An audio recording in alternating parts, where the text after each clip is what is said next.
Hey everybody, it's Jason with Parallel Reality coming back with you here today with an article from The Federalist. This is dated May 7th and it is entitled The Democrat Party's Anti-Semitism Went Mainstream with Barack Obama. And I have not read this article yet, but I know this is something that definitely is of interest to people, so let's go ahead and get into it. So it says, Obama's embrace of anti-Semites is responsible for the anti-Israel radicalism rampant among Democrats today. It says, for a man who has never been shy about sharing his sanctimonious opinions, former President Barack Obama has been noticeably quiet about anti-Israel anarchists' takeover of U.S. college campuses.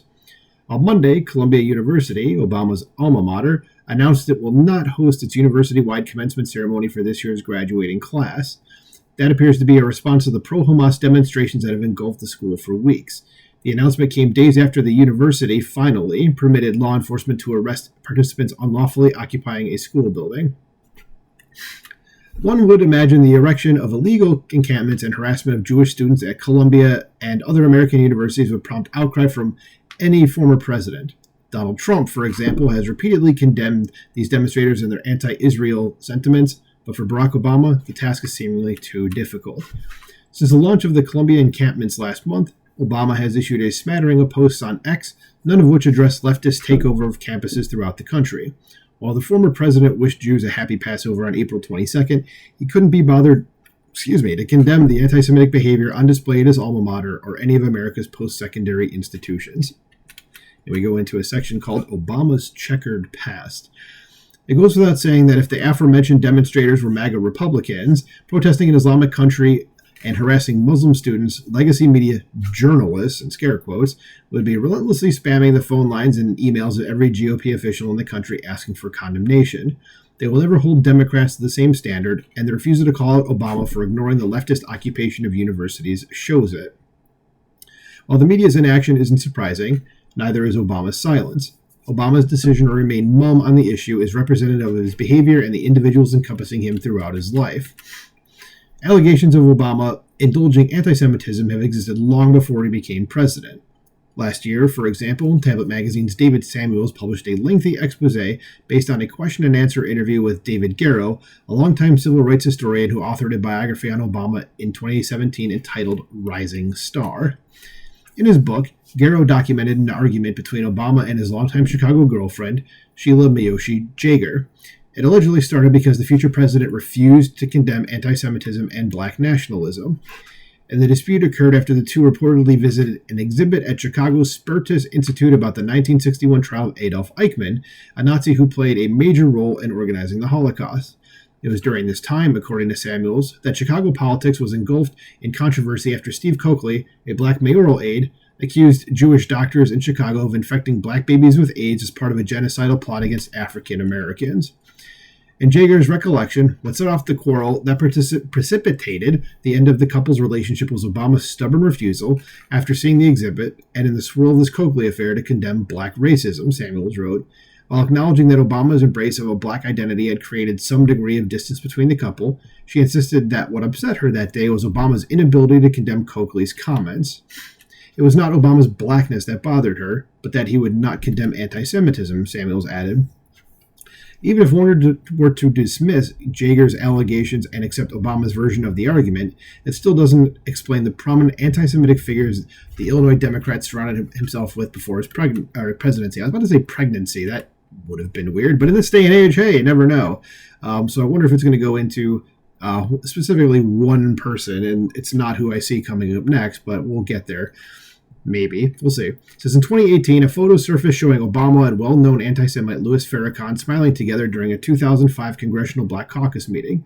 Farrakhan, who leads Nation of Islam, a black supremacist group, has claimed that Judaism is a gutter religion, whites are a race of devils, and Adolf Hitler was a very great man. According to National Review, Farrakhan endorsed Obama during the 2008 Democrat presidential primary and later claimed he met with Obama before he launched his campaign. Conveniently, the picture was suppressed until after Obama's 2 terms. Well, yeah, of course, that was convenient. Obama's associations with anti-Semites go back further to his days as community organizer in Chicago. And here I see the name of the person I was referring to coming right up. The former president was a known associate of Jeremiah Wright, a reverend of Chicago's Trinity United Church of Christ, who has issued numerous racist and vile remarks through the years. Wright is also Obama's former pastor. Wright married the Obamas and baptized their children. And one of Wright's most egregious statements came less than a week after the al-Qaeda terrorist attacks on September 11, 2001. The pastor claimed America brought such atrocities on itself because of its foreign policy. And that's a common thing that you see with people talking about 9/11. It says, we bombed Hiroshima, we bombed Nagasaki, and we nuked far more than the thousands in New York and the Pentagon, and we never batted an eye, Wright said. We have supported state terrorism against the Palestinians and black South Africans, and now we are indignant because of the stuff we have done overseas is now brought back right back into our own front yards. America's chickens are coming home to roost. Obama brushed aside his affiliation with Wright during his 2008 campaign, saying, I don't think my church is actually particularly controversial. He also dismissed Wright's unhinged remarks, saying Wright is an old uncle who says things I don't always agree with. Wright claimed them Jews were keeping him from seeing Obama during his time as president. Yes, it's always the Jews' fault. Got a convenient scapegoat there for all the problems in the world, right? It's the Jews. His history with Farrakhan and Wright doesn't even include Obama's rabid anti-Israel foreign policy as president or more recent indulgence of both sidesism regarding Hamas's October 7th attack on Israel. Another section here, it says, Obama's legacy comes to fruition. It says, contrast Obama's embrace of anti-Semites like Wright and Farrakhan with the modern Democrat Party's response to the pro-Hamas anarchy infecting America's campuses. While some Democrats have condemned the anti-Semitism spewed by these demonstrators, others, such as Minnesota Rep. Ilhan Omar, have gone to great lengths to defend the encampments and coddle their participants.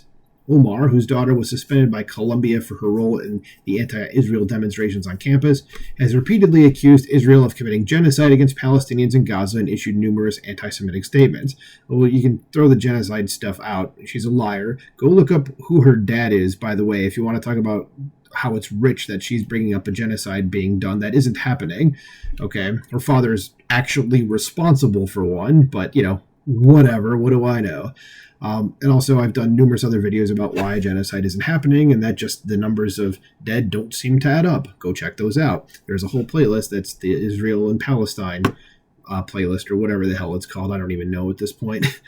As many of these left-wing colleges have treated these demonstrators with kid gloves, waiting weeks before allowing law enforcement to break up the unlawful encampments.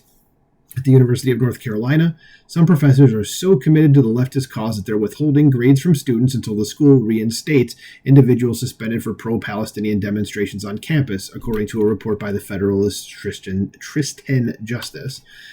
What media analysts will never acknowledge, however, is that unhinged anti-Israel and anti-Semitic figures like these were mainstreamed in the Democrat Party by Obama. Whoops, it's his fault. And Obama's embrace and tolerance of anti-Semites and corporate media's refusal to hold him accountable for it is responsible for the anti-Israel radicalism rampant throughout the modern left. By giving Obama a pass for his controversial behavior and prior associations with people like Wright and Farrakhan, Democrats, willingly or unwillingly, deemed it okay for anti-American radicals who harbor the worst sentiments about Jews to join the party's ranks. Coupled with Obama's pro-foreign policy, pro-Iran, pro-foreign policy, of course. Everyone has a pro-foreign policy. Coupled with Obama's pro-Iran foreign policy, this also altered Democrats' views on Israel. Having previously viewed U.S. support for Israel to be a positive development, today the Democrat Party now opposes Israel's right to defend itself from Hamas and Iranian-backed attackers to appease their anti-Semitic wing.